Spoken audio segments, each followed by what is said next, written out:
പരിശുദ്ധാത്മാവേ എന്നിൽ വന്നു നിറയണമേ. പരിശുദ്ധാത്മാവേ കൃപ ചൊരിയണമേ. പരിശുദ്ധാത്മാവേ ശക്തി പകരണമേ. പരിശുദ്ധാത്മാവേ കൃപ ചൊരിയണമേ. പരിശുദ്ധാത്മാവേ ശക്തി പകരണമേ.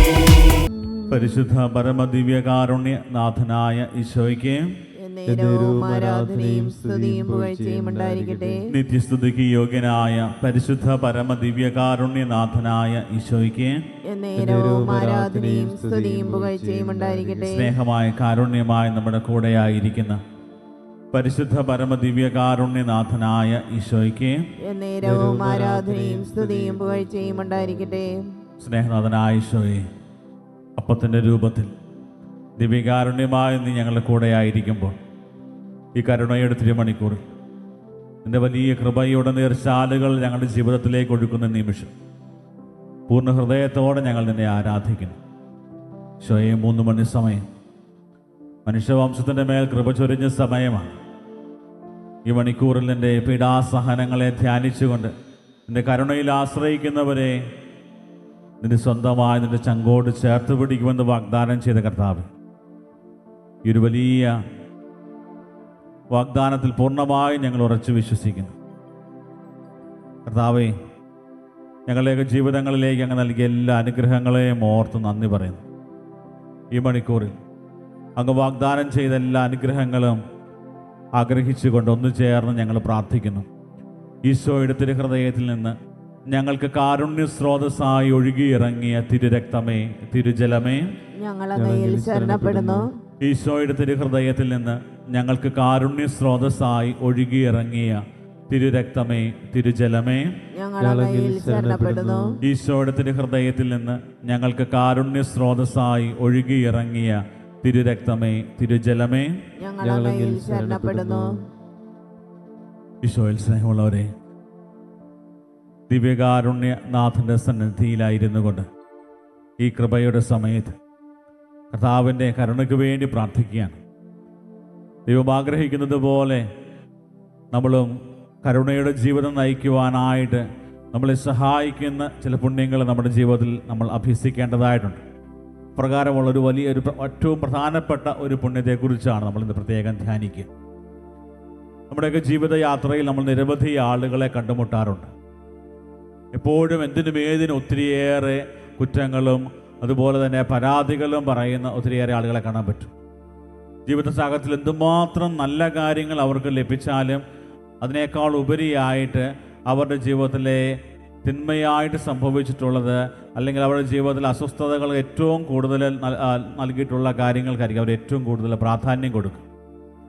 ചിലരെ സംബന്ധിച്ചിടത്തോളം കിട്ടിയ നന്മകൾക്ക് നന്ദി പറയാതെ കിട്ടാത്തതിനെ ഓർത്ത് പരിതപിച്ചുകൊണ്ട് ജീവിതം പാഴാക്കുന്ന നിരവധി ആളുകളെ കാണാൻ പറ്റും. അങ്ങനെയൊക്കെയുള്ളവരുടെ ജീവിതത്തിൽ പലപ്പോഴും ഒരാത്മീയ ഉയർച്ച പലപ്പോഴും സംഭവിക്കണമെന്നില്ല. അതിന് അവരെ ഏറ്റവും കൂടുതൽ സഹായിക്കുന്ന ഒരു കാര്യമാണ്, ഒരു വലിയ മനോഭാവമാണ്. അതാണ് നമ്മൾ പ്രധാനമായിട്ട് ഇന്ന് ധ്യാനിക്കുക. അതായത് എല്ലാറ്റിലും നന്മ കാണാൻ വേണ്ടിയുള്ള ഒരു പരിശ്രമം. ഇംഗ്ലീഷിൽ ഇതിന് ഓപ്റ്റിമിസം എന്ന പേരിലാണ് ഇതറിയപ്പെടുക. എല്ലാറ്റിലും നന്മ കാണാൻ വേണ്ടി പരിശ്രമിക്കുക. MSF സഭയുടെ സ്വർഗീയ മധ്യസ്ഥനായ വിശുദ്ധ ഫ്രാൻസിസ് സാലസ് പുണ്യാളൻ്റെ ജീവിതത്തിൽ ഏറ്റവും പ്രധാനമായി നിലകൊണ്ടിരുന്ന ഒരു പ്രധാനപ്പെട്ട ഒരു പുണ്യത്തിലൊന്നാണ് ഈ ഒരു ഓപ്റ്റിമിസം, അല്ലെങ്കിൽ എല്ലാറ്റിലും നന്മ കാണുക എന്നുള്ളത്.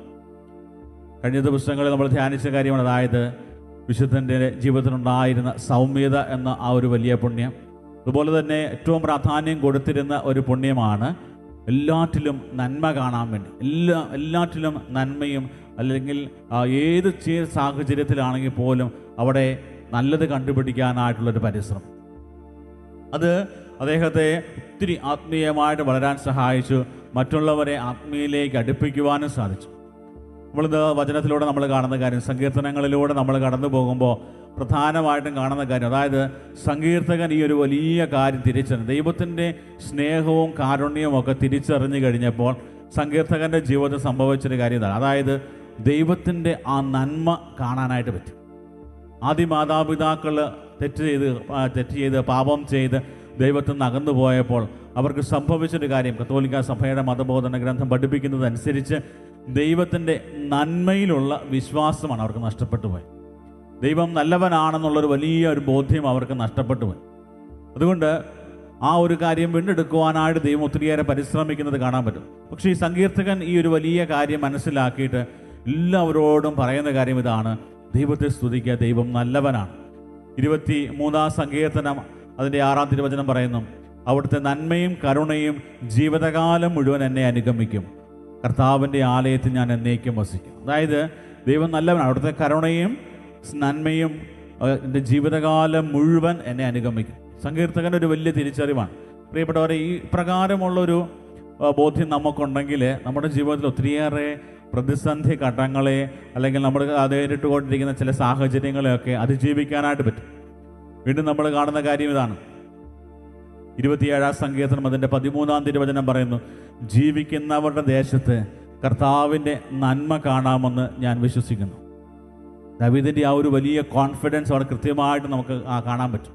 അതായത് എപ്രകാരമാണ്, അതായത് ദൈവത്തിലുള്ള ആശ്രയം, അത് ദൈവത്തെ അറിയാനായിട്ട് സാധിച്ചു കഴിഞ്ഞപ്പോൾ ഉണ്ടായ മാറ്റം, ജീവിതത്തിലെ മാറ്റം. അതായത് ജീവിതത്തിൻ്റെ ഏത് സാഹചര്യത്തിലും ദൈവത്തിൽ ആനന്ദിക്കുവാനും സന്തോഷിക്കുവാനും പറ്റും. അതുപോലെ തന്നെ ഇപ്രകാരമുള്ള ഈ ഒരു പുണ്യം നമ്മുടെ ജീവിതത്തിൽ നമ്മൾ പ്രാക്ടീസ് ചെയ്യുമ്പോൾ പലപ്പോഴും നമ്മുടെ ജീവിതത്തിൽ നമുക്ക് തന്നെ ഒരു വലിയ ഒരു ബലം ലഭിക്കുന്നതായിട്ട് നമുക്ക് കാണാൻ പറ്റും. പലപ്പോഴും ജീവിത സാഹചര്യങ്ങൾ നമ്മളെ തളർത്തുന്ന സാഹചര്യങ്ങളിൽ അതിനെ അതിജീവിക്കാനായിട്ടുള്ള വലിയ കൃപയും ലഭിക്കുന്നത് ഈ ഒരു പുണ്യം നമ്മുടെ ജീവിതത്തിൽ പ്രാക്ടീസ് ചെയ്യുമ്പോഴാണ്.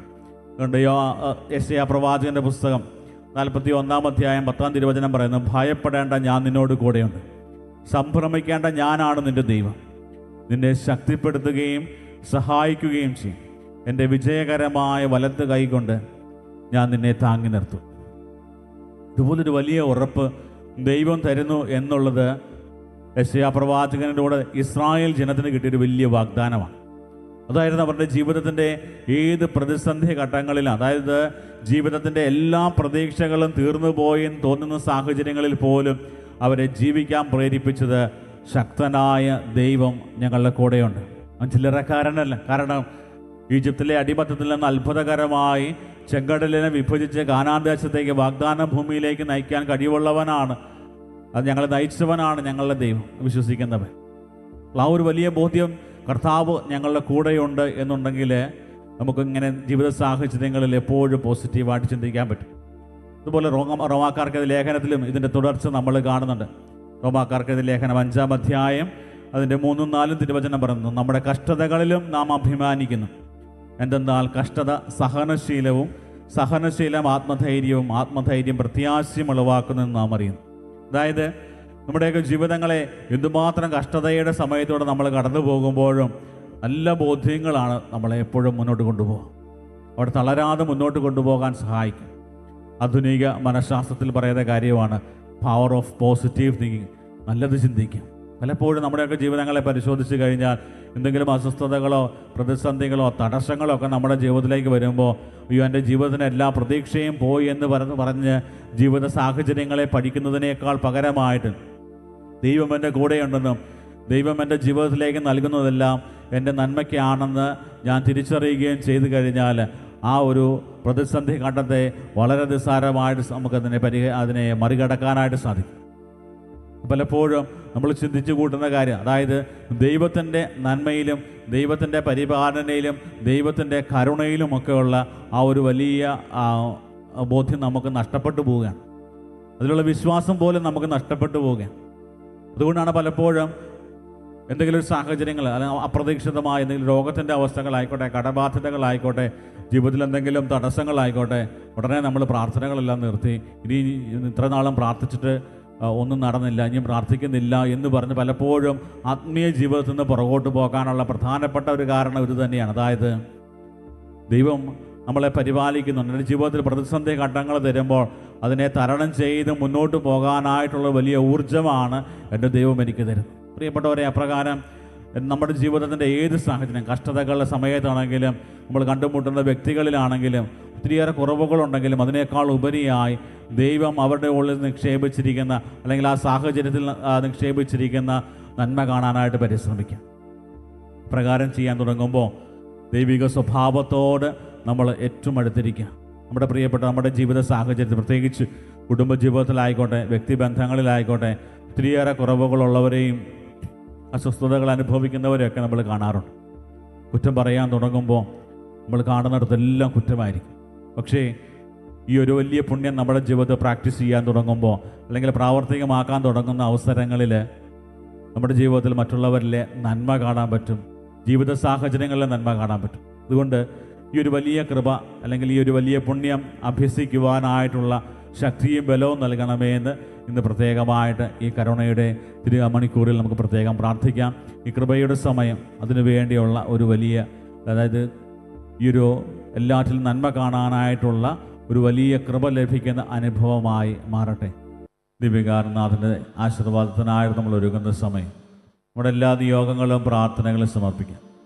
പ്രത്യേകമായി നമ്മുടെ കുടുംബങ്ങളെയും നമ്മുടെ കടന്നു പോകുന്ന എല്ലാ ജീവിത സാഹചര്യങ്ങളെയും ധീരതയോടെ നേരിടുവാൻ കർത്താവേ, നിൻ്റെ കരുണയാൽ ഞങ്ങളുടെ ജീവിതങ്ങളെ സമ്പുഷ്ടമാക്കണമേ എന്ന് പ്രാർത്ഥിക്കും.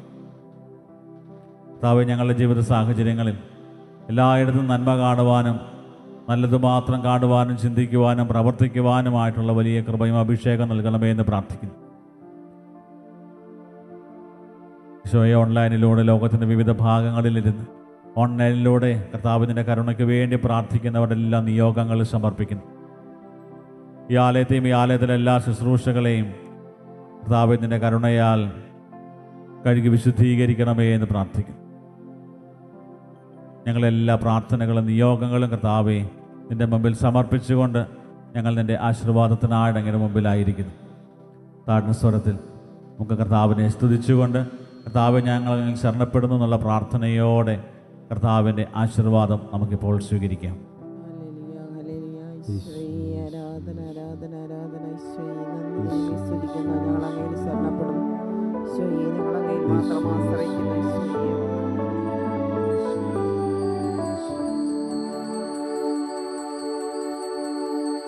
ആരാധന ആരാധന ആരാധന യേശുനാഥ, പരിശുദ്ധ പരമമാ ദിവ്യകാരുണ്യമേ, എന്നുമെന്നും അങ്ങേക്കാരാധന, എന്നുമെന്നും അങ്ങേക്കാരാധന, എന്നുമെന്നും അങ്ങേക്കാരാധന.